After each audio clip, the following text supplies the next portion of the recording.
You do have a new project coming up, right? No, yeah, it's in the It's works in the right works. now. Okay. I haven't totally announced it, but I can announce it here. Oh, that It's would be fine. exciting. And it kind of goes back to a little bit about literally the name is helping humans being, right? And I'd love for you Yeah. to share like what that means. And I think it does for those that are listening from the US actually does help a bit of what we're talking about being there for each other, but also being present for our lives. And I'd love for you to share that project. Yeah, well, you're probably more qualified for this project than I am, being a meditation yoga teacher, the wellness space and everything. No, yeah, helping humans being is sort of my next project. And how it relates to travel, I think it does relate to travel, I think quite a lot, because it's about that idea of being present, being more present, I would say. So what inspired it was three things. First of all, I was like, I'm like a scratch your own itch kind of entrepreneur. So this is like my own personal struggles with digital media technology, going from somebody who was just out in the world, doing this touring jobs, and basically how it's been has completely reversed. It used to be they gave us a computer. Let me just get this stupid report done and get off the computer as quickly as possible so I can go do something. And now it's just the complete opposite, right? On the computer most of the time, phone, computers, screens, all that stuff.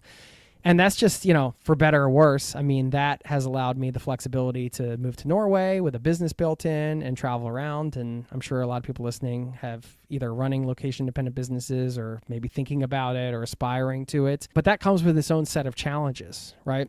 And I think that the other big piece was I read a lot of different books about how these tech companies are stealing our focus and attention methodically, right? And it's just like out of anger, specifically social media, let's say. There's a total disregard for the impact that would have on people or teenagers. Now there's a lot more awareness around it, but they still really haven't done anything to kind of protect kids from getting hooked in on this stuff. And we all know, well, a lot of us are aware of like the effects of dopamine addiction and how we use our phones gives us a lot of dopamine to the point where it creates an imbalance, and we get it, I call it a double whammy, because you can actually get a hit of dopamine from an anticipation of a particular pleasure. So if you think about that as the phone, you reach for your phone, you're getting it just for the anticipation, and then you're picking it up, and then you're also getting it from the content or reading the message or whatever, and on and on. And it's just created an imbalance in a lot of people. And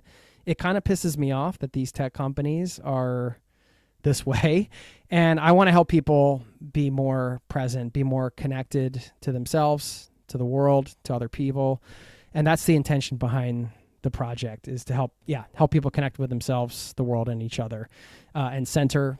And that's what kind of informed the first product, which is a combination cell phone lockbox slash systemized approach to kind of reestablishing better habits with your smartphone, because that's the number one issue I think everybody has when it comes to screens and digital technology. It's the smartphone thing and being on it too much, whether it's social media or other apps or things like that. And I think, to me, if it's one of those things that if you get it under control to a point, and it's not going to be perfect, and this isn't like a magic pill solution, but it's all about one of the big themes of today, which is awareness. So if you're creating awareness around your habits and you have an intentionality around changing them, that's where it starts. And then I have created this system so it has a systemized approach, so it makes it a lot easier to follow through and actually create the change that you want to see in yourself.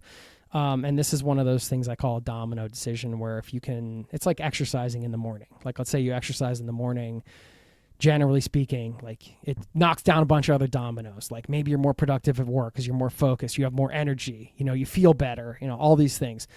Getting your smartphone habits under control is one of those things, right? You're reclaiming your time.